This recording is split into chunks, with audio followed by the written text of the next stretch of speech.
I shall now make a further statement in my capacity as the representative of Pakistan.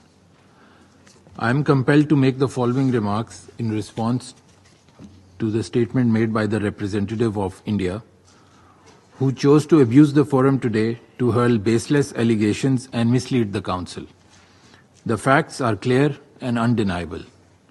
First of all, India is in illegal occupation of the disputed territory of Jammu and Kashmir, while claiming to abide by the UN Charter and purportedly the principle of peaceful settlement of disputes. India has been in violation of Security Council resolutions on the Jammu and Kashmir dispute and has refused to implement those resolutions, thereby denying the Kashmiri people the exercise of their inalienable right to self-determination. It is India which actively sponsors, aids and abets terrorism in my country and beyond. India's egregious violations of human rights, which extend beyond the occupied territory of Jammu and Kashmir and encompass its appalling treatment of minorities, has been widely reported by international human rights organizations. India has stooped to a new low of unilaterally and illegally holding in abeyance the Indus Waters Treaty, with the stated aim of depriving the people of Pakistan water from the Indus River system. In gross violation of international law, India resorted to blatant aggression against my country between 7th and 10th of May earlier this year, targeting civilians, including women and children. India received a befitting but measured response from Pakistan in accordance with our right to self-defense, aimed exclusively at military targets, resulting in the downing of 6 Indian aircraft that took part in the act of aggression, among other significant military losses. The hostilities came to an end owing to Pakistan's position of strength and responsible approach and facilitation of the United States, as also highlighted in the statement of the US this morning.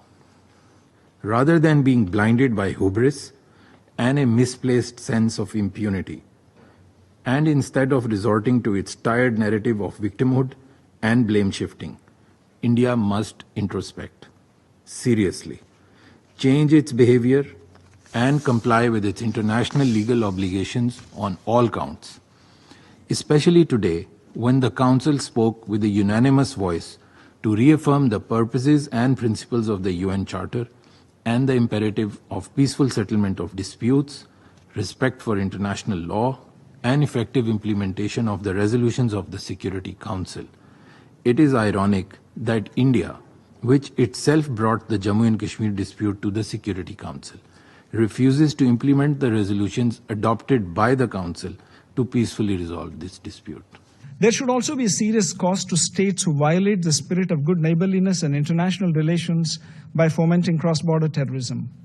Recently, consequent to the gruesome terrorist attack in Pahalgam, Jammu and Kashmir, on 22nd April 2025, that led to the killing of 26 innocent tourists, and based on the Council statement of 25th April, where members of the Security Council underlined the need to hold perpetrators, organizers, financiers, and sponsors of this reprehensible act of terrorism accountable and bring them to justice, India launched Operation Sindoor, targeting terrorist camps in Pakistan and Pakistan-occupied Jammu and Kashmir, which was focused, measured, and non-escalatory in nature.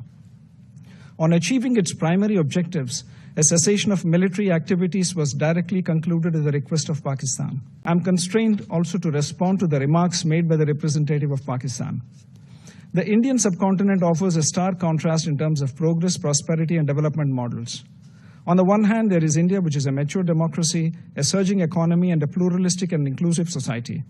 At the other extreme is Pakistan, steeped in fanaticism and terrorism, and a serial borrower from the IMF. As we debate promoting international peace and security, it is essential to recognize that there are some fundamental principles which need to be universally respected. One of them is zero tolerance for terrorism. It ill behoves a member of the Council to offer homilies while indulging in practices that are unacceptable to the international community.